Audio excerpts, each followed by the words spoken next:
there, food fans. Welcome back to the Food for Thoughtcast with me, your host, Melissa Reagan. But as always, you can call me Chef. I hope you're having an amazing week so far. This week's episode is all about the cheeseburger. Some people call it the Liberty sandwich. Some people call it America's sandwich.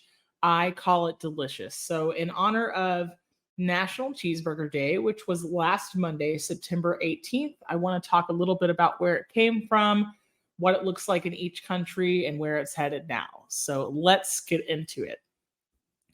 So National Cheeseburger Day it's been around for a little while. Sometimes I feel like national, XYZ days are made up for no reason, but I feel like the cheeseburger is really an exception to this rule, right? I don't think it's, comparable to a greeting card holiday. I think it really serves a purpose because there's not much more American than apple pie, baseball, and then the cheeseburger. So originally, the Hamburg steak or the hamburger was introduced to America via German immigrants. I've mentioned this on the show before that when we eventually went to war with Germany, people would call the hamburger or hamburger patty a Salisbury steak instead to keep from falling on the wrong side of politics, but eventually the name came back into favor. The hamburger as we know it was probably started by the Mongols or even as far back as Mesopotamia. You have to go all the way back to the domestication of cattle. And then in Hamburg, Germany, in the 12th century, beef started becoming popular and people decided that it was a delicacy and it was a sign of class and a sign of wealth. If you move a little bit further into 1848, the German Confederation was shook up by political revolution, which led to an increase in German immigrants to the United States. They brought such things as beer gardens and the idea of the Hamburg-style chopped steak. The actual definition of a burger is chopped or minced bits of meat formed into a patty. Doesn't necessarily have to come on two pieces of bread, but that is where we land now. In the mid-19th century in America, preparing the raw beef that had been chopped or chipped or ground or kind of scraped or even minced with a knife. It was actually a prescription that was used for people with digestive issues. It was believed that if you pre-cut or trimmed the meat in this way, that it would be easier to digest and it could settle your stomach.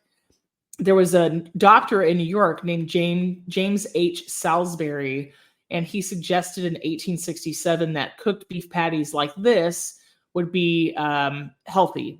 And just like a few other food items that I've mentioned on this show before, a PR firm decided that this would help sales. So physicians and home cooks and professional cooks and butchers all alike quickly adopted the term Salisbury steak, which got co-opted during wartime because people didn't want to refer to the same preparation as the Hamburg style steak or a hamburger. In fact, John H. Salisbury, the doctor from New York, endorsed a specific preparation of a ground beef patty using caramelized onions and brown gravy as an American chopper. And this would refer to the way that the meat was prepared. So in those days, instead of running it through a commercial grinder, it would be chopped up very fine, usually by hand or by like a hand cranked grinder. Later on in the 19th century, you have the burger patty going from being in the center of the plate to in between two pieces of bread, or what we would later on know as the hamburger bun. So really the patty came first. Roadside restaurants, state fairs, carnivals, hot food wagons, diners, and luncheonettes have been serving the burger on a bun, really starting in Wisconsin, Connecticut, Ohio, New York, and Texas. Those were the first places that the hamburger as we know it to be came about. One of the largest hamburgers on record weighed 3,600 pounds, and it was created in Rutland, North Dakota in 1982, and it took 8,000 people to help eat it. In 1921, White Castle opened their first location and sold burgers for 5 cents a piece. White Castle is commonly known as the oldest burger chain in America, although there are probably some that are lost to history that had been serving a hamburger similarly to the way that we knew it. But you have to take into consideration too that when the hamburger became known as America's sandwich and rose in popularity, it was also because of chain restaurants learning how to commercialize and speed up the process. So during World War I, as I had mentioned, to avoid using anything related to Germany, soldiers would start referring to hamburgers as the Liberty Sandwich. So you can serve that with freedom fries, right? It all goes together. In 1968, the first Big Mac was introduced by McDonald's and it was sold for 49 cents. Additionally, in Seymour, Wisconsin, there is a Hamburger Hall of Fame. According to sales reports, 14 billion burgers are consumed by Americans each year. That averages out to about 3 burgers a week. Famed recording artist Elvis Presley loved burgers and experimented putting different toppings on his hamburgers, such as bananas, peanut butter, maple syrup, and also eggs. That happens to be one of my favorite burger toppings, is a nice fried egg. So I'd like to talk about burgers around the world as well. This is where you'll find some of the most interesting and maybe strange toppings, or you could find your next favorite. So in Germany, of course, this would be the prototype for the hamburger as we know it. Steak would have been chopped into tiny pieces and formed into a patty. This style was actually adapted from the Russians in the 18th century, and then the Mongols would have consumed beef this way, compressed into a patty to make it more portable while they were on the move. But it was really the Germans who perfected the idea of forming this patty into what we would know as a hamburger steak. And then in Mexico, typically you'll see some traditional Mexican toppings on a burger, such as jalapenos or avocado. But the one thing that sets it apart from the American burger is ham and cheese. Australia and New Zealand, you will find burgers with what they call the lot. So basically, if you order a burger in the United States with the works or all the way, you might get mayonnaise, mustard. In some locations, you might get mayonnaise, mustard, and ketchup. Maybe you will end up with lettuce, tomato, red onion, and pickles. But in Australia and New Zealand, when you order a burger with the lot, it can also involve things like pineapple, sliced beets, a fried egg, and bacon. And then whatever sauces that that particular restaurant uses. I mean, I really think that sounds amazing. I want all of those things on a burger right now. Move over to East Asia. Because of the amount of rice that's available in East Asia, so we're talking about China and Vietnam and Japan, you will find the buns at these places replaced by a pressed rice patty. So they'll make 2 round discs of cooked rice and then either pan fry them or bake them until they're golden brown on the outside. And they'll put the meat in between, but they're also making burger patties out of other types of proteins. They'll do things like shrimp fritters, grilled pork, strips of beef, but it looks and is shaped like a burger that we would know traditionally. And then in India, you have Maharaja Max. This is McDonald's version of a burger in these countries.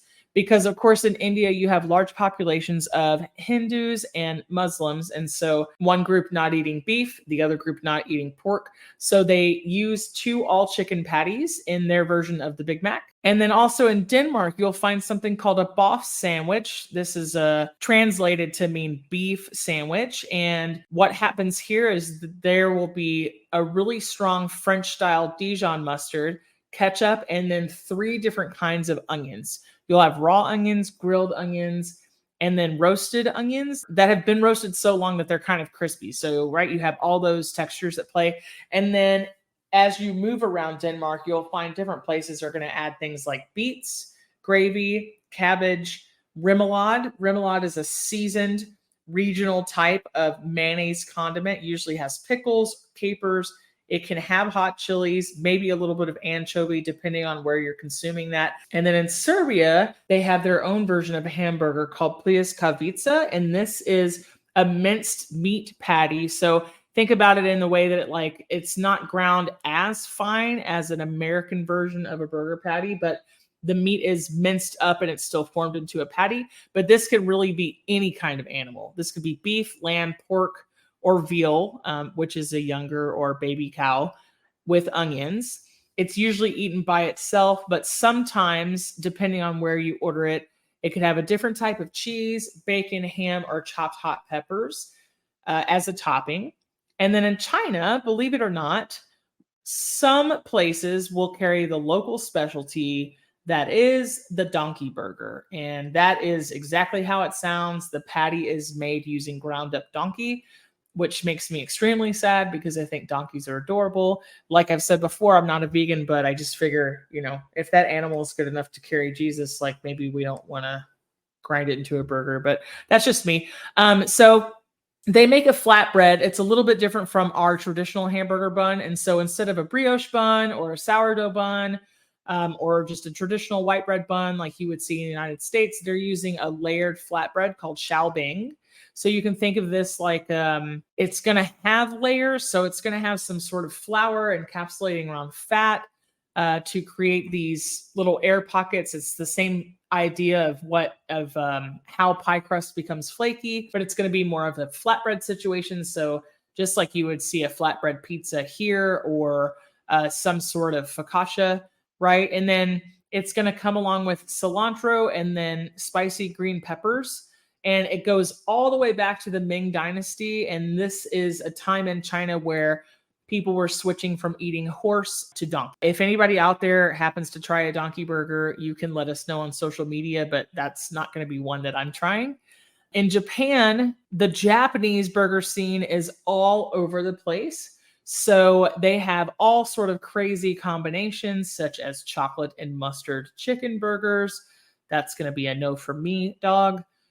Swiss cheese and truffle burgers, maybe, but that's two things that skew really close to feet flavor for me. So also possibly a no. I like Emmentaler Swiss. It's very, very strong, pungent Swiss. And I also like truffles here and there, but I don't want those two things together because it's just two strong flavors together. And then they'll create other things like really strongly flavored sesame seed buns, but then they'll take this one step further and they'll use squid ink to dye hamburger buns black, et cetera, et cetera. In Japan, there really is no end to the things that you can find on or in a burger.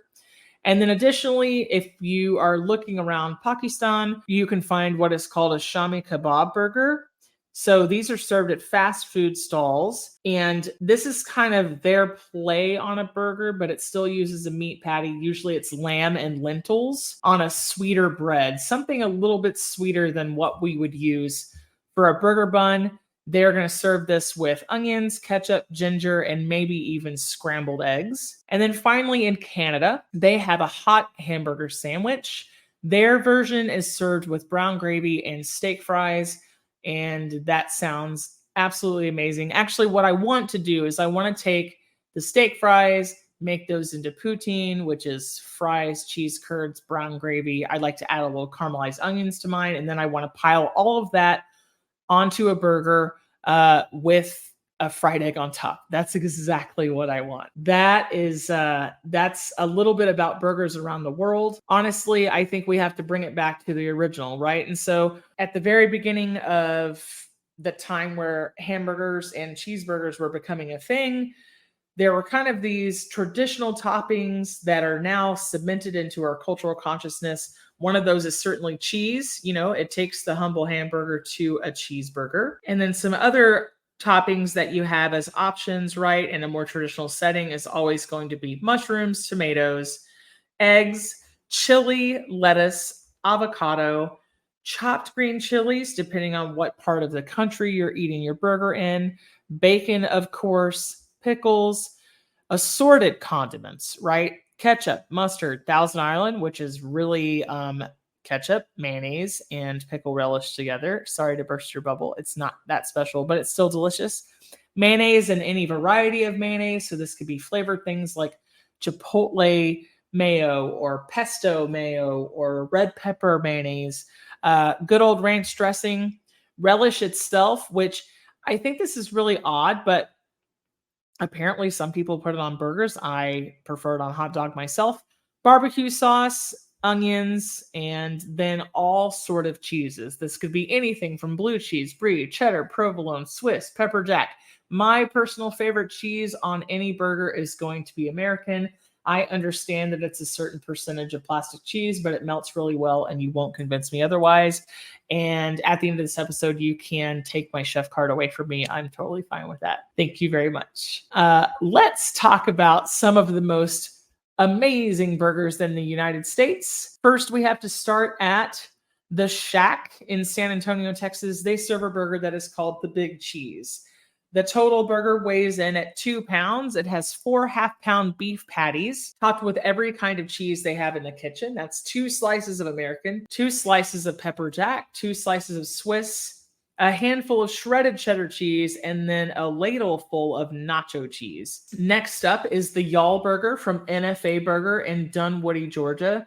The buns for the Y'all Burger are actually waffles. These are Belgian-style waffles that have pearl sugar that caramelizes on the outside. So you're going to have that sweet and savory component to this. It's 4 smash burger patties that are well seasoned, and the owner orders the waffles directly from Belgium, flash frozen. Then heading to San Francisco, there is a restaurant called Hidden Spot that serves a burger called the Sunday Morning. They say that this might be the most decadent hangover burger that's ever been made.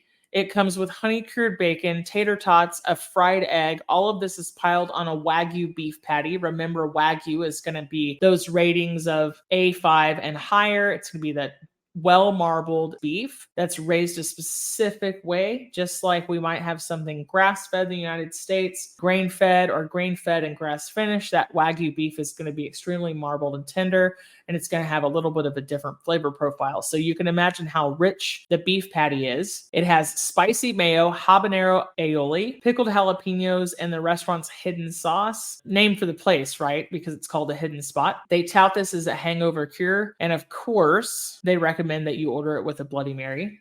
Then going on to North Bend, Oregon, there's Benny's Smoking Good Burgers and Sandwiches, and they serve a burger that's called the Godfather. It has 2 beef patties with bacon, cheddar cheese, sauteed mushrooms, caramelized onions, a pile of pulled pork. If you didn't know, a pile is a technical culinary measurement. I love that. All of this is stacked and smothered in whiskey barbecue sauce, and they use a bamboo skewer to hold the entire thing together. Buns in Huntington Beach, California, they serve the Western Bacon Cheeseburger. That's cheese with a Z. This burger comes with 2 onion rings, crispy bacon, grilled onions, lettuce, tomatoes, barbecue sauce, Thousand Island dressing, plus the patties on a brioche bun. Moving on to Torrey, Utah, there is a restaurant called Capital Burger that serves a mac and cheese burger. This food truck says that they are stationed in the middle of nowhere, but this is a really gourmet version of a burger that they say that customers drive miles and miles just to eat. The beef patties are sourced from cows that are raised on a nearby ranch, so they are completely local. They hand make their own American cheese that features buttermilk and cheddar, and then Anaheim chilies. So this burger has mac and cheese, green chilies, and crispy bacon. And then in Tampa, Florida, there is a place called The Burger Spot. They are serving a burger called the Glazed One. So the glazed donut burger, this is that sweet and salty, this sweet and savory together. It's a double patty bacon cheeseburger. And then in Kailua Kona, Hawaii, at the Island Onoloa Grill, there's an Applewood smoked bacon cheeseburger. It starts with a 100% grass-fed beef patty, locally sourced smoked bacon, melted cheese, pickles, lettuce, and tomato. And the secret to what makes this delicious, according to the owner, Chris Colby, is the way that they char it so that it tastes like it came from a backyard barbecue. So it's that char-broiled flavor. Then moving on to Morton Grove, Illinois, at a restaurant called Boba Burger, there's a barbecue lechon burger. Lechon, if you don't know, is a Filipino pork roast. It's slow cooked. It's usually fork tender. It's really, really delicious. It has a little bit higher fat ratio than you're going to see in like American regional style barbecue pulled pork, but it's very, very rich, very delicious. So They slow cook this pork for 4 hours. They deep fry it. So think like a piece of pork belly. They take this super tender pork, they slice it, then they deep fry it. So you're going to have that crispy outside and a very rich, fatty, and shredded up inside. They put it on top of a 5-ounce beef patty. They cover it with cheese, lettuce, tomatoes, a large onion ring, and then Sweet Baby Ray's barbecue sauce. In Austin, Texas, brought to you by Jew Boy Burgers, there's a burger called Yenta, the Yenta burger. This is a Mexican-style beef patty that is topped with a crispy potato latke. If you don't know, a latke is a Jewish-style potato pancake. There are grilled onions cooked into the beef, cheese melted over the top, and then in the potato pancake, you can also choose the option of having cheddar cheese and hatch green chilies to go along with it. This takes the idea of French fries on a burger to the next level. So I think one interesting thing to note is that the word yenta in Yiddish usually refers to somebody who's like a busybody or a gossip or a blabbermouth. But I think in this case, it's really meant to be like a big mouth. So this is their play on words to say a big mouth burger, which I think is really fun. And then all the way over in Nashville, Tennessee, at a place called Tasty and Delicious, they have a half-pound stuffed mushroom and Swiss burger, made even better by the fact that they're melting Swiss cheese on top of and stuffing it inside the patty. And then they stack the entire thing with grilled mushrooms, the restaurant's special secret sauce, and fresh veggies. So just in case you didn't know, because I like free things as well, on National Cheeseburger Day, there are places throughout the United States where you can get really great deals or even sometimes a free burger if you choose to go to any of these places. And no judgment. Hey, sometimes I like a Wendy's burger. It's okay. But there's McDonald's, Wendy's, Burger King, Applebee's, BurgerFi, Carl's Jr., Dairy Queen, Crystal Burger, Sonic, Smash Burger, Wahlburgers, Wayback Burgers, and of course, White Castle. All of these places are offering some sort of deal on National Cheeseburger Day. Be sure to look that up if you're in the mood. But for those of us who understand that a fast food chain does not amazing food make, they're very convenient and they're fast. It's in the name. I have to shout out 2 local favorites of mine. The first is Good Friends here in Dallas, Texas. Their burgers cannot be beat. They are absolutely delicious. And the second is Alamo Springs Cafe down in Fredericksburg, Texas. My good friend, mentor in this business, Brian O'Neill, is the owner and proprietor of this establishment, and Texas Monthly has voted the best burger in Texas several times over. So if you're at either one of these places, Good Friends or Alamo Springs Cafe, be sure to try what I consider some of the best burgers in the state of Texas. If you're outside Texas, won't you please chime in on social media, the Food for Thoughtcast on Facebook and Instagram. I want to know what your favorite burger topping is. I want to know what's the craziest burger you've ever had. And I want to know where the best burger is where you live. This is not going to be by any means the last time we discuss burgers on the Food for Thoughtcast, nor is this an exhaustive list, but just a little celebration of the day that was National Cheeseburger Day. I hope you've enjoyed today's episode. I'm really, really hungry right now. I think I'm going to go get a burger. Perhaps that's what you will do for dinner after this. I've been told that sometimes I'm a bad influence. Sometimes people want to eat exactly what I was discussing on the podcast. You know what? It's going to be okay. There could be worse things, right? There could be worse things. I'm not teaching anybody how to set fires or hurt each other or anything else. If the worst thing that happens after you listen to this episode is that you go make an amazing burger, then so be it. Guilty as charged. Some of my favorite burger toppings are a little bit out there, but I think we've already established that I'm weird and yet charming at the same time in my own way. I love peanut butter on a burger. There is something that happens when you combine the umami, meaty flavor and texture of a ground beef patty with the additional fat that is also found in peanut butter And that savory sweet component is something that I'm always chasing. That's a flavor profile that I care for immensely. But if you've never tried it, do yourself a favor and try it. Now, if you're saying to me right now, Melissa, I don't want to try peanut butter on an entire burger because if I don't like it, it'll be wasted. Easy peasy. Cut a tiny bit out of your burger. You want everything in that bite, right? Cheese, meat, lettuce, whatever else you have on there.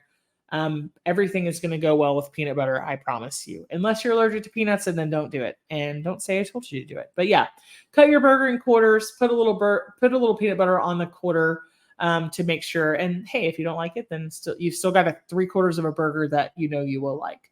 I also absolutely adore mixing fruit with food, and grilled pineapple and a little splash of teriyaki sauce and some very salty ham makes a great addition to a burger. I've also been experimenting with some different types of meat on a burger, right? So I don't mean like a twisted root situation. If you have a twisted root burger where you live, you know that I'm referring to. Sometimes they'll have different meats available depending on the season and the availability. So you can get like a kangaroo burger, you can have a venison burger. What I'm actually referring to is the meat that goes along with the beef patty. So this could be things like an antipasto burger with mozzarella and pepperoncini peppers and piles of salami and pepperoni, or a pizza burger with piles of pepperoni and Italian sausage and maybe marinara sauce, and let's shove a cheese stick in there for good measure, and man, like whatever else. I think a burger is a really great canvas and foundation to whatever you want to do. But I hope that you're inspired. I hope that you're hungry. I know that I am. Thank you so much for listening. I would like to buy a hamburger. I would like to buy a hamburger. Hamburger. Hamburger. Hamburger. Hamburger. Hamburger. Hamburger.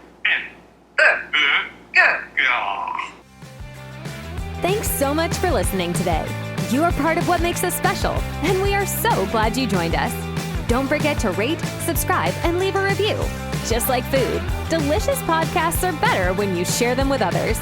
Come back for seconds wherever podcasts are served, and we'll catch you in the next episode of the Food for Thoughtcast.